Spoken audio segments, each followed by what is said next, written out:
আচ্ছা চলেন যে এই বেশ কিছুদিন ধরে আপনার নির্বাচন নিয়ে একটা শোরগোল সৃষ্টি হয়েছে এবং কিছু দল মানে খুব কম পরিমাণে, ঠিক আছে, দল চাইতেছে যে এফপিপি পদ্ধতিতে নির্বাচন হোক এবং বেশিরভাগ দল 80% 90% দল চায় যে পিআর পদ্ধতিতে নির্বাচন হোক। এখন আমরা অনেক সাধারণ মানুষ বুঝি না বা জানি না যে এফপিপি পদ্ধতি নির্বাচনটা কি আর পিআর পদ্ধতি নির্বাচনটা কি। তো আসেন আমরা আজকে এটা বোঝার চেষ্টা করব যে কোন পদ্ধতিতে নির্বাচন হইলে আসলে সঠিক সুষ্ঠুভাবে নির্বাচনটা হবে এবং নির্বাচনের প্রতি আসলে ন্যায্য আমরা যে ভোটটা দিই ভোটের আসলে কতটা কার্যকারী কোন পদ্ধতিতে হবে, কোন ভোটের মাধ্যমে। তো আসলে এটা বোঝার চেষ্টা করি। তো প্রথমে আমরা আসি এফপিপি পদ্ধতি। তো এফপিপি পদ্ধতি হচ্ছে আপনার আমাদের যে পদ্ধতিতে নির্বাচন হয়ে আসছে পুরানো দিনগুলোতে সেইটাকে বলা হয় এফপিপি পদ্ধতি। তো এফপিপি পদ্ধতিতে নির্বাচন কিভাবে হইতো, যে কোনো একটা সরকার মানে যে কোনো একটা দল তার 3টা আসনে 300 আপনার এমপি প্রার্থী থাকতো। তো সেইখানে যে কয়টা যে দলের এমপি প্রার্থী সব থেকে বেশি হবে, ধরেন আপনার 300 আসন, 350 আসন, তো 300 আসনের তো ভোট সম্ভবত হয়, তো 300 আসনের আপনার ভোট হবে।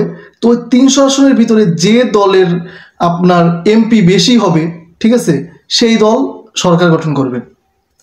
ধরেন এইখানে আপনার কি বলে ইলিশ মাছ এবং কাঁঠাল এই দুইটা হচ্ছে সরকার দল, ঠিক আছে, দুইজনই ভোটে গেছে। এখন এই যে আপনার 300 আসনের ভিতরে ইলিশ মাছ মনে করেন যে আপনার 150 আসন পাইছে, 150 আসন, আর তাই কত 150 আসন, আর 150 আসন মনে করেন যে আপনার কাঁঠাল পাইছে মনে করেন 100টা, আর 50টা অন্যান্য ছোট ছোট দল পাইছে। তো এখানে এককভাবে কোন দলটা সব থেকে বেশি আপনার আসন পাইছে? ইলিশ মাছ। তো সেই হিসাবে ইলিশ মাছ জয়ী এবং ইলিশ মাছ আপনার সরকার গঠন করবে, তাদের দল থেকে সরকার হবে, এই সিস্টেম। বাট এখন নতুন পদ্ধতিতে পিআর পদ্ধতি যেটা বলে সেটাকে বলে সংখ্যা অনুপাতিক পদ্ধতি।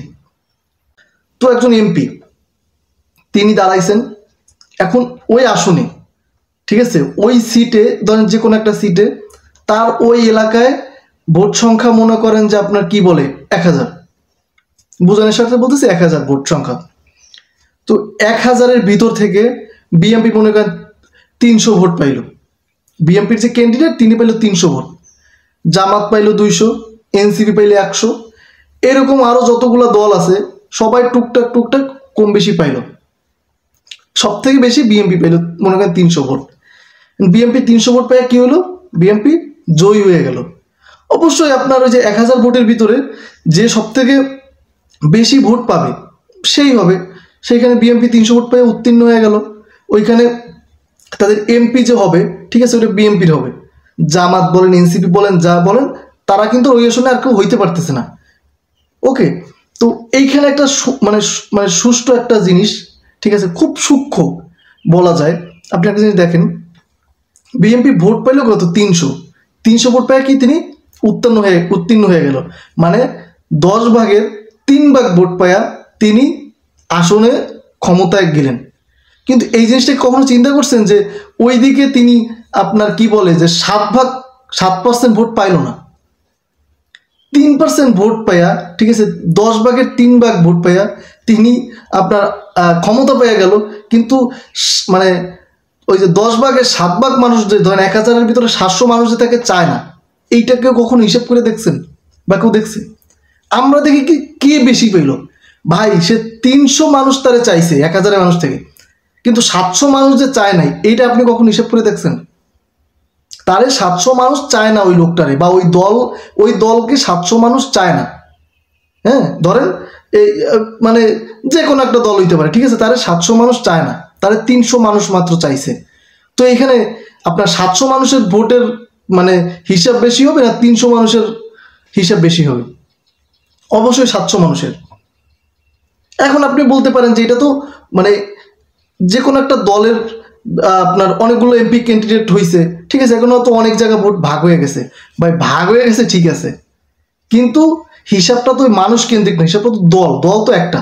আওয়ামী লীগ, বিএনপি, জামাত, এনসিপি, যাই বলেন, হেফাজতে ইসলাম, চরমোনাই, যাই বলেন, দল একটা, এমপি প্রার্থী অনেকগুলো থাকতে পারে, দল কিন্তু সেই ঘুরে ফিরে একটাই। তো আমরা দলের হিসাব করবো, আমরা এমপি ব্যক্তি ওই হিসাব করবো না। তো এইখানে এই যে আপনার কি বলে একটা ওই যে একটা আপনার ওই যে আসনে ধরেন 1000 ভোট, তার ভিতরে 300 ভোট সফল হইল এবং 700 ভোট কিন্তু পৌঁছে গেল, মানে 700 যে ভোট, সেই ভোটের কোনো মূল্যই রইল না। আপনি একবার ভাইবে দেখেন, এই 700 ভোটের কিন্তু কোনো 1 পয়সারও মূল্য রইল না, ওই 300 ভোটের মূল্য হয়ে গেল এবং 700 ভোট মূল্যহীন হয়ে গেল। এইটা হচ্ছে এফপিপি পদ্ধতি। আর যদি আপনার পিআর পদ্ধতিতে যদি নির্বাচনটা দেন, তাহলে কিন্তু 700 ভোট কিন্তু পৌঁছে যাবে না। 700 ভোট বাদ দেন, আপনি একটা ভোটেরও কিন্তু অনেক মূল্যবান হবে, একটা ভোট। কারণ এইখানে পিআর পদ্ধতি যদি হইতো, এখানে কিন্তু কোনো এমপি ক্যান্ডিডেট থাকবে না, ঠিক আছে। এইখানে আপনার পুরো ঢালাও হবে, নির্বাচন হবে পুরো একটা দলের প্রতীকের উপরে। আওয়ামী লীগ, বিএনপি মনে নৌকা, ধানের শীষ, হাত পাখা, দাড়িপাল্লা, শাপলা, এনসিপির, এই হিসাবে হচ্ছে আপনার নির্বাচন হবে। তো এইখান থেকে আপনার পুরো বাংলাদেশের সব কাউন্ট হবে, ঠিক আছে। মনে করেন যে আপনার পুরো বাংলাদেশ থেকে আপনার ওই যে কি বলে বিএনপি মনে করেন যে ভোট পাইলো 1 লাখ, জামাত ইসলাম মনে করেন যে কি বলে 50,000 ভোট পাইলো বা 70,000 ভোট পাইলো, হ্যাঁ, মানে যে যেভাবে ভোট পাবে, যে যতগুলো ভোট পাবে, ওইটা একটা শতাংশ করা হবে যে 100 ভাগের ভিতরে, সেইটা ভাগ করে সেই অনুপাতে সিট দিয়ে দেওয়া হবে। মনে করেন 30% যদি ভোট আপনার যে বিএনপি পায়, সে 30টা আসন নিবে, ঠিক আছে। 40% ভোট যদি জামাত পায়, ঠিক আছে, তারা 40% নিয়ে নিবে, শেষ। তারপর ওইখানে কারে এমপি দিবে, কি করবে, এটা তার দলের বিষয়, এইটা আমাদের বিষয় না। আমরা দলরে চিনি, আমরা ওই ব্যক্তিরে চিনি না, আমরা কোনো ব্যক্তিকে কিন্তু চিনি না। দেখেন এইখানে আজকে যদি আপনারা কিন্তু ওই যে ওই যে তারেক যে যদি আজকে আপনার ভোটে না আসে, ঠিক আছে, বিএনপির হয়ে, যদি অন্য কেউ আসে বিএনপির ভোটে হয়ে, আপনারা কিন্তু বিএনপিরই ভোট দিবেন, যারা বিএনপির লোক। আপনারা কিন্তু তারেক জিয়ারে দেখে ভোট দিতেছেন, আপনারা কিন্তু প্রতীক দেখে ভোট দিতেছেন। আমরা যখন ক্রিকেট খেলা দেখি বাংলাদেশে, আমরা কিন্তু ওই যে প্লেয়ার দেখে আপনার খেলা দেখতে বসি না, যে কোন প্লেয়ারের ভক্ত থাকে, ঠিক আছে, কিন্তু প্লেয়ার দেখে কেউ খেলা দেখতে বসে না, যে অমুক প্লেয়ার খেলতেছে, অমুক প্লেয়ার, খেলা দেখতে বসে বাংলাদেশ টাইগার লোগোটা দেখে, যে বাংলাদেশ খেলতেছে, এইটা দেখে, ঠিক আছে। বাংলাদেশের লোগো পরে যদি অন্য কোনো দেশ খেলে, ঠিক আছে, বাংলাদেশের প্রতিনিধিত্ব করে, আমরা তাদের সাপোর্ট করবো, তাদের খেলা দেখবো। আমি জানি ওইটা বাংলাদেশ, ওইখানে বাংলাদেশের প্লেয়ার থাকে না থাকে, তাহলে বিষয়টা হচ্ছে এইরকম। তাহলে সেই হিসাবে দেখা যায় যে আপনার পিআর পদ্ধতি নির্বাচনটা কিন্তু আসলে যৌক্তিক এবং ভালো। এইখানে প্রতিটা ভোটের গণনা হবে, প্রতিটা ভোট কার্যকর হবে, একটা ভোট পচবে না, একটা ভোট ফেলানো যাবে না। না হলে দেখা যাবে কি, ওই যে 30%, 20% ভোট পাইও দেখা যাবে অনেকে আপনার জয়ী হয়ে গেছে, আর 80% ভোটগুলো মানুষের পৌঁছে গেছে, তাহলে লাভ কি? তার থেকে ভালো এরকম আপনার ওই যে ভোট হবে, ঢালাও হবে, পুরো ওই যে মার্কার উপরে ভোট হবে, ঠিক আছে, কোনো আসন টাসন থাকবে না, কোনো কিছু না, ঠিক আছে, শতাংশ উপর ভোট হবে, আনুপাতিক হারের, আনুপাতিক ভোট যেটাকে বলে, এই ভোটটা কিন্তু সব থেকে ভালো হয়, ঠিক আছে। এইখানে কিন্তু এইটা বিএনপি চাইতেছে না, ঠিক আছে, আর মোটামুটি সব দলই চায়। এখন বিএনপি কেন চাইতেছে না আমি জানি না, ঠিক আছে, এই দিনে আমি মন্তব্য করতে চাইতেছি না, বাট আমি একজন সাধারণ জনগণ হিসাবে, সাধারণ পাবলিক হিসাবে, একজন খুবই সাধারণ এবং অজ্ঞ, ঠিক আছে, এই রাজনীতি বিষয়ে আমি বুঝি না, ঠিক আছে, খুবই সাধারণ একজন মানুষ হিসেবে এটা আমার মনে করেন ওপিনিয়ন, এটা আমার মতামত। আমি জানাইলাম যে পিআর পদ্ধতি হলে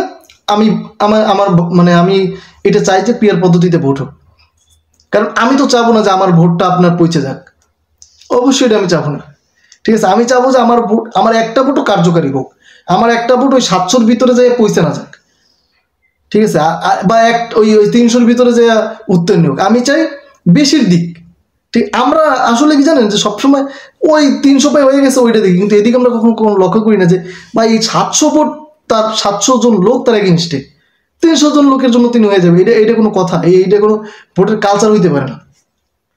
এখন আপনি বলতে পারেন এতদিন হয়েছে না, এতদিন কথা বলেন, লিখেন ভাই, যা পিছনে গেছে ওইটা নিয়ে যদি আপনি সামনের দিক টানতে থাকেন, তাহলে তার হইল না, তাইলে ভালোটার হইল কি? তাইলে তো যে এলেও সেই কুদু হয়ে গেল। আমরা তো ভালোর দিকে যাওয়ার চেষ্টা করতেছি, ভালো কিছু ভাবতেছি, তো ভালো কিছু করতে যাইতে হলে আপনার ভিন্ন কিছু করতেই হবে। আর এটা পিয়ার পদ্ধতি, এটা ভিন্ন আহামরি কোনো কিছু না, এটা অনেক দেশে হয়ে থাকে। অনেক ভালো ভালো অনেক উন্নত দেশগুলোতে পিয়ার পদ্ধতিতে নির্বাচন হয়।